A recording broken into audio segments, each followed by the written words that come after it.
Hi friends, இன்றைக்கி நம்ம என்ன பார்க்க போகிறோம் தெரியுமா? சூப்பரான ஒரு ஃபிஷ் குழம்பு தான் பார்க்க போகிறோம். சும்மா டேஸ்டியாக யம்மியாக இருக்க போகுது. நீங்களும் ட்ரை பண்ணிவிட்டு எப்படி இருக்குதுன்னு சொல்லுங்கள், ஓகேவா? அதுக்கு நம்ம என்னென்ன தேவையான பொருட்கள்னு பார்ப்போமா?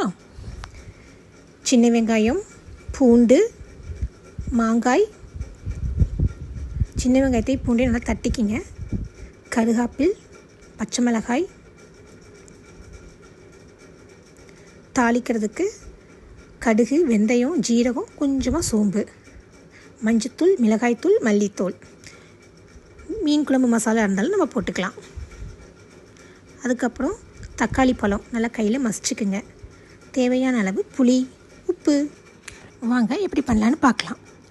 அதுக்கு அடுப்பில் ஒரு கடாயை வச்சு அதில் நல்லெண்ணெய் ஊற்றி நல்லா எண்ணெய் காஞ்சதுக்கப்புறம் கடுகு போட்டுக்குங்க. கடுகு பொரிஞ்சதையும் சோம்பு, ஜீரகம், வெந்தயம் இது மூணையும் இப்போ ஆட் பண்ணிக்கலாம். அதுக்கப்புறம் சின்ன வெங்காயம், கருகாப்பில், பச்சை மிளகாய் ஆட் பண்ணி நல்லா கோல்டன் கலர் வர வரைக்கும் வதக்கிக்கலாம். ஆனியன் நல்லா செவந்ததுக்கப்புறம் தட்டி வச்சுருக்க பூண்டையும் போட்டு நல்லா வதக்கிக்கலாம். இது கூடவே கொஞ்சம் சால்ட் ஆட் பண்ணிட்டோம்னா சீக்கிரமாக நம்மளுக்கு வதங்கிடும். நல்லா செவந்து வதங்கினதுக்கப்புறம் நம்ம அது கூட நல்லா மசிச்சு வச்சுருக்கிற தக்காளியை ஆட் பண்ணிக்கலாம். தக்காளியையும் போட்டு நல்லா வதங்கினதுக்கப்புறம் அதுக்கு தேவையான மசாலா பொருட்களை ஆட் பண்ணிக்கலாம். முதல்ல மஞ்சத்தூள் ஆட் பண்ணிக்கலாம். அதுக்கப்புறம் மல்லித்தூள், குழம்பு மிளகாய்த்தூள், ஃபிஷ் மசாலா தூள்.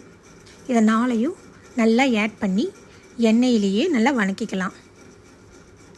அப்போ தான் மசாலா வாசம் போகும். அதுக்கப்புறம் தேவையான அளவு தண்ணி ஊற்றிக்கலாம். தேவையான அளவு தண்ணி ஊற்றினதுக்கப்புறம் அதுக்கு தேவையான உப்பை போட்டு ஒரு கிளறி விட்டுட்டு ஒரு மூடியை போட்டு மூடி வச்சிடலாம். ஒரு 5 minutes நல்லா கொதிக்கட்டும். மசால் வாசனமெல்லாம் போகிற வரைக்கும் நல்லா கொதிக்கட்டும். இப்போ குழம்பு நல்லா கொதித்து வந்துருச்சுங்க. இந்த டைமில் நம்ம குழம்புக்கு தேவையான மாங்காய் கட் பண்ணி வச்சுருக்கோம்ல, அதை உள்ளே ஆட் பண்ணிக்கலாம். மாங்காய் துண்டுகள் நல்லா வெந்துடுங்க 2 minutes. அதுக்கப்புறம் நம்ம ஃபிஷ் பீசஸையும் அதில் போட்டுடலாம். அதை போடுறதுக்கு முன்னாடி உப்பு காரெல்லாம் கரெக்டாக இருக்கான்னு செக் பண்ணிக்கோங்க. அதுக்கப்புறம் மீன் துண்டுகளை ஒவ்வொன்றா அதுக்குள்ளே போட்டு மெதுவாக தள்ளி விட்டு ஒரு மூடியை போட்டு மூடி வச்சிடலாம். ஒரு 5 minutes ஃபிஷ் எல்லாம் நல்லா வெந்துடும்.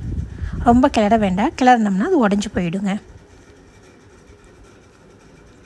எல்லா பீசஸையும் போட்டதுக்கப்புறம் லிட்டை போட்டு க்ளோஸ் பண்ணி வச்சு நல்லா கொதி விட்டுடலாம். ஒரு 5 minutes நல்லா கொதி வரட்டும்.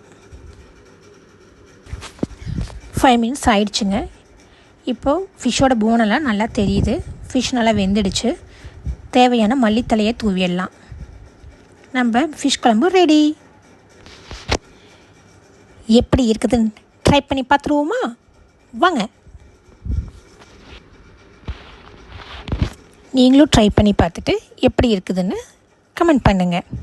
இது மாதிரி நிறைய வீடியோவுக்கு லைக் பண்ணுங்கள், ஷேர் பண்ணுங்கள், சப்ஸ்கிரைப் பண்ணுங்கள். டாடா, பாய் பாய்.